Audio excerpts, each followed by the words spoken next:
talk about the trajectory of a touring act. Now, if you're a band and you're just starting out, in the music business, man, chances are everybody's going to be riding in their own cars and traveling to the local bar or the local high school dance or wherever you're playing, if people even do that now. And, those are the early days of playing shows. And, when a country act or a rock act or a band is new and just starting out, well, you're going to be vanning it at first. And if you, build your production, you'll be van and trailering it.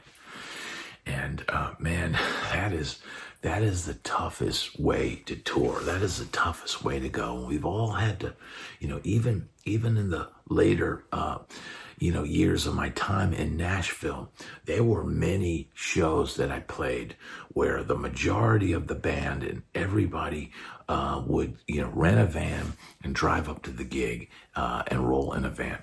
Now, my experience has been that I always like to be the master of my own destiny. And once I got off the road, I wanted to stay off the road. But the reality is, man, sometimes the money would be just too good to turn down. So I would say, look, I'll do your gig, but I'm going to drive myself. And if you can, kick me a little extra bucks for gas, and if somebody wants to ride with me, that's fine. But I want to be in control of when I go, when I leave, and all of that, because, man, vans can break down. People can be late for van call. Or if you're traveling with other members of the band and they don't move as quickly as far as tear down and getting out of there as you, man, you can be stuck and getting home at a lot later time and not able to, get yourself, hey, I've got an hour here.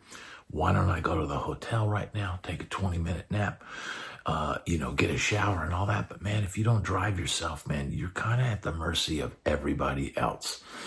And, in the early days of touring and, when there's not a big budget, man, a van and a trailer. And I know on my channel, I've had Ira Dean do an interview in the early days of Trick Pony. They were van and trailering it, man. They were touring in a van, and when you're touring in a van, man, you're sleeping in a van a lot of times. You're trading off. Each guys are trading off, driving and all that. And man, I know there's guys out there that are doing that this weekend.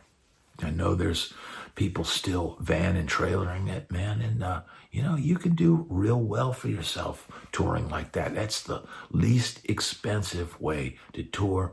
And if you want to keep the majority of your profits, that's probably the most economically way to do it. But the reality is, man, it's not very comfortable. It's not luxurious.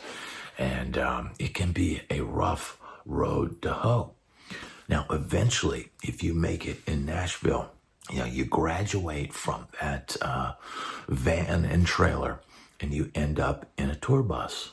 Your first bus is usually a older bus that was, hey, this used to be so-and-so's bus, or this used to be, or you get some guy that maybe owns a bus and he's a private owner and he's going to drive the band and all that. And man, there were a lot of groups that are probably still at that level.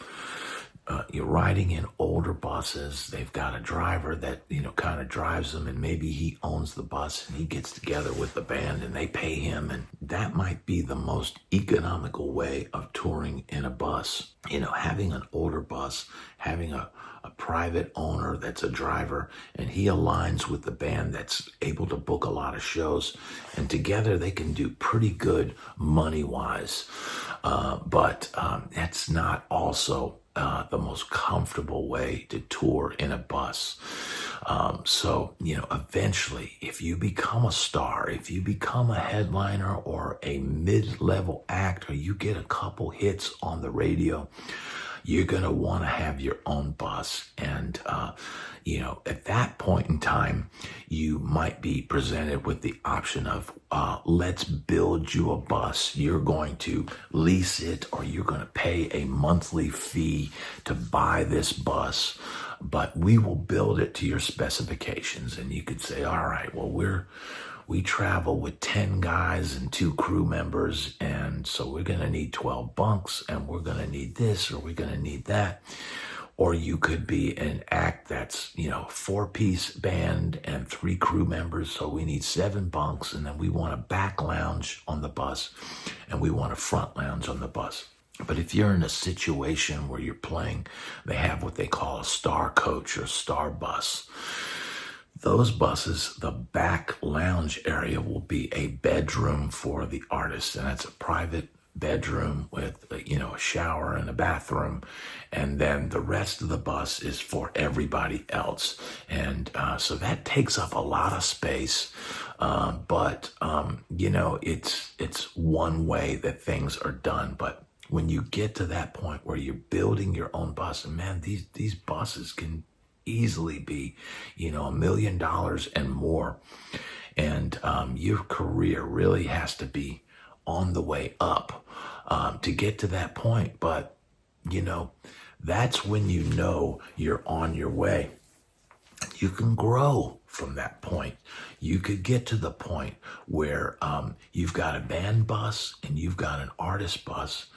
And then the more it grows, you add more buses, you add 18-wheelers carrying all your gear and your staging and all that. Man, it's incredibly expensive to do all that. So while you're making large sums of monies at the concert, there is a lot of expense involved when you've got all those drivers on a team. I mean, man, some of those acts, and you can go certain places in Nashville and see, an artist like Jason Aldean will have 5 or 6 tractor trailers, 18-wheelers with, all the stage production and gear and all of that stuff. And then, a band bus, and then a crew bus, and a star bus, and all of this, and man, it is a big production.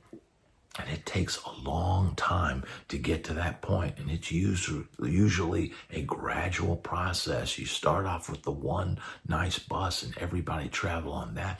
And as your star rises, and you get more hits, and there's more money coming in, you start thinking of ways to make it more comfortable. Well, it'd be a lot more comfortable. I'm getting married now, and I want my wife to be able to come out on the road.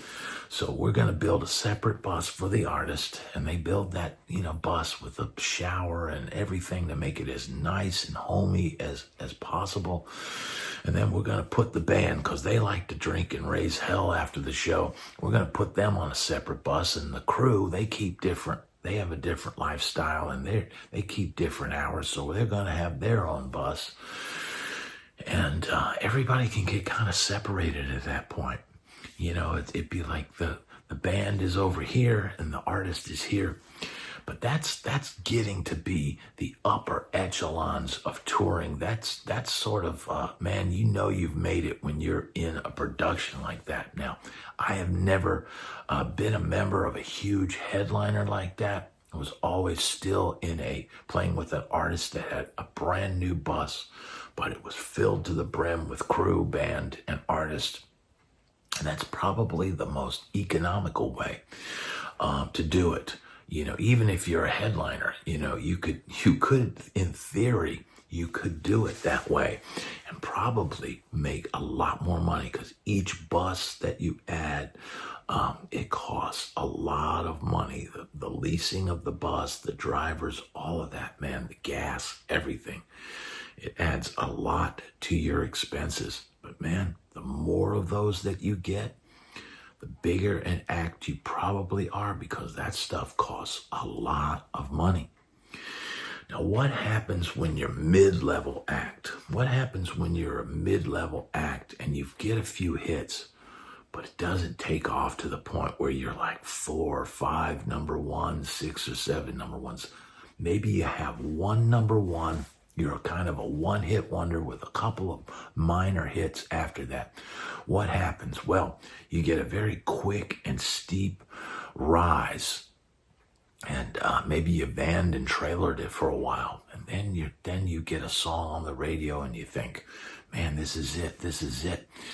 And you have that big moment where, man, everybody knows your song's on the radio, you're playing shows, you're headlining shows, but maybe it fails to take off after that. What happens then? Well, you get that point where you get that nice bus, and, everybody's got a nice bunk and all that. But as, the hit fades and your popularity starts to fade, you're going to sit like this for a while with that bus, and you'll have a nicer bus, and you'll have, some comfort. But at some point, you hit that mid-level, and things will start to go down as your star fades a little bit. And this happens to every artist, man. Some of the biggest artists in the world, they have that there's that downhill slope that you have at the end of your career, and you're not, packing them in like you used to, and you're playing, smaller venues, and you're playing, theaters and things like that. And it can be, I've been with a group when they're kind of mid-level, and then it starts to go down, and it's not as much fun, man, because traveling conditions get worse. They start looking at their finances and go, we got to cut our budget somehow here. They go, well, we can get cheaper buses. We'll take a step down from the bus company we're using, and we've got this guy, let's just call him Billy. And he owns an old bus, it's a 1987, Prevost or whatever. And he owns this bus, and he's willing to drive you guys, and he's only going to charge this much and all that. So all of a sudden, you put on this old bus, and then maybe the artist says, well, we don't really like riding on this old smelly bus, so we're going to fly to the shows, and the band and all the gear and the techs, they'll all ride in this old bus. So there you are in this old bus. It breaks down from time to time. The AC doesn't always work. Sometimes it never works. The TV only works on, one or two channels, or maybe only the VCR works, or maybe only the back lounge TV works. Either way, man, and I've heard of stories where bands are, in an old bus with a legacy act, and there's a band bus and an artist bus, and the artist bus is nicer, and the band is stuck on the band bus, which is just trashed because the band is almost revolting on the bus and just raising Cain on this bus. And then the bus breaks down, and it's one of those days they're stuck out somewhere where it's 98 degrees, and that bus starts to roast. And I've heard stories of guys sitting there just sweating, sitting there in their white t-shirt and their underwear, just dying in this bus. Man, it's not fun. It's fun when it's on its way up and things are improving and things are getting better.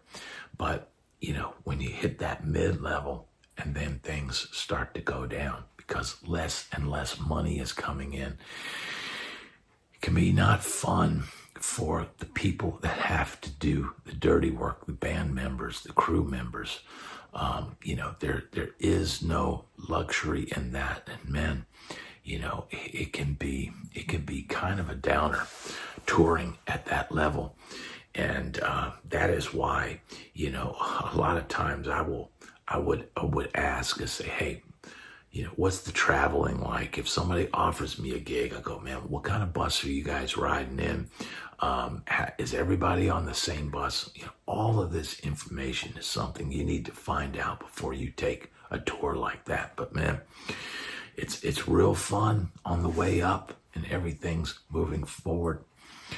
And it's exciting at that point because you're usually young, and you're just wide-eyed and looking out that window and seeing the road pass by, and seeing the sights, and rolling into a new town each day.